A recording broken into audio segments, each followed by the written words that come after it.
biškai vėsoka darosi, kiek čia laipsnių, 12 laipsnių tik tai, nu, mehui, vasara vadinasi, zaibys, šalčiavom patostogauti vasarą, 12 laipsnių.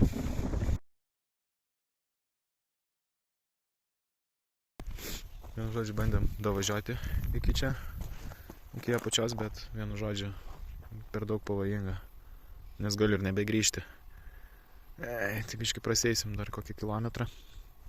Na, dabar eisim ant šitą tiltą.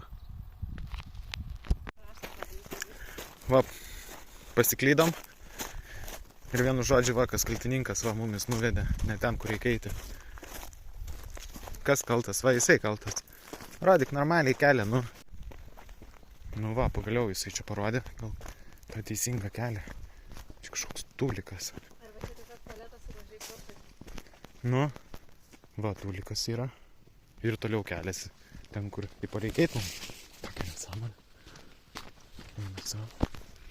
O šuo jau nubėgo kažkur tai ten toli. Tai galėtų biškį ir palaukti mūsų. Va, kartu varom. Čia mūsų gidas. Neuždyka čia, po to mes grįšim. Reikės susimokėti. Už tai, kad viską parodo. Nes realiai tai mes net nežinojom, kaip patekti į šitą tiltą. Vien tik jo dėka mes čia atsidūrėm. Taip ir būtume klaidžioję čia iki vakaro.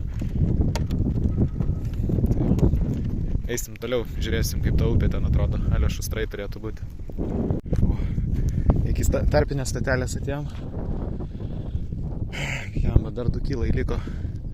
Karočią, šunį nupiso mūsų. Žmonės eina su to šuniu. Mūsų šunį.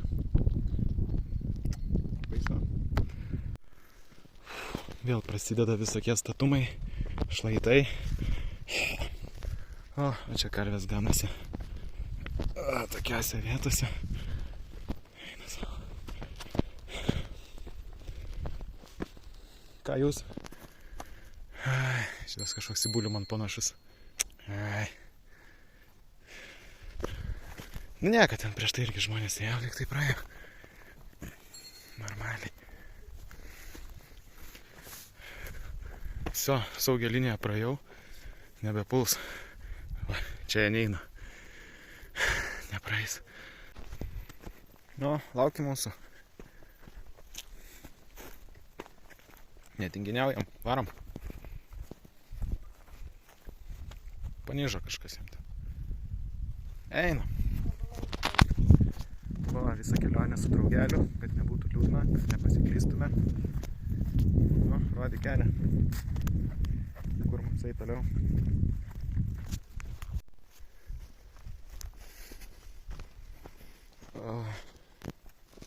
Kas čia dabar? Nu va, čia ir ateinam iki toks vietos, kur pats įdomumas.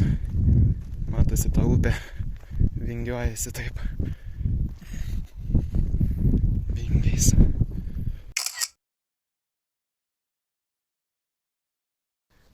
Atvedė vis dėlto mūsų iki pagrindinio taško, tolimiausio.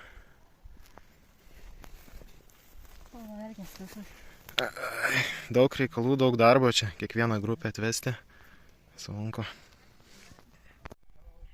Šunė!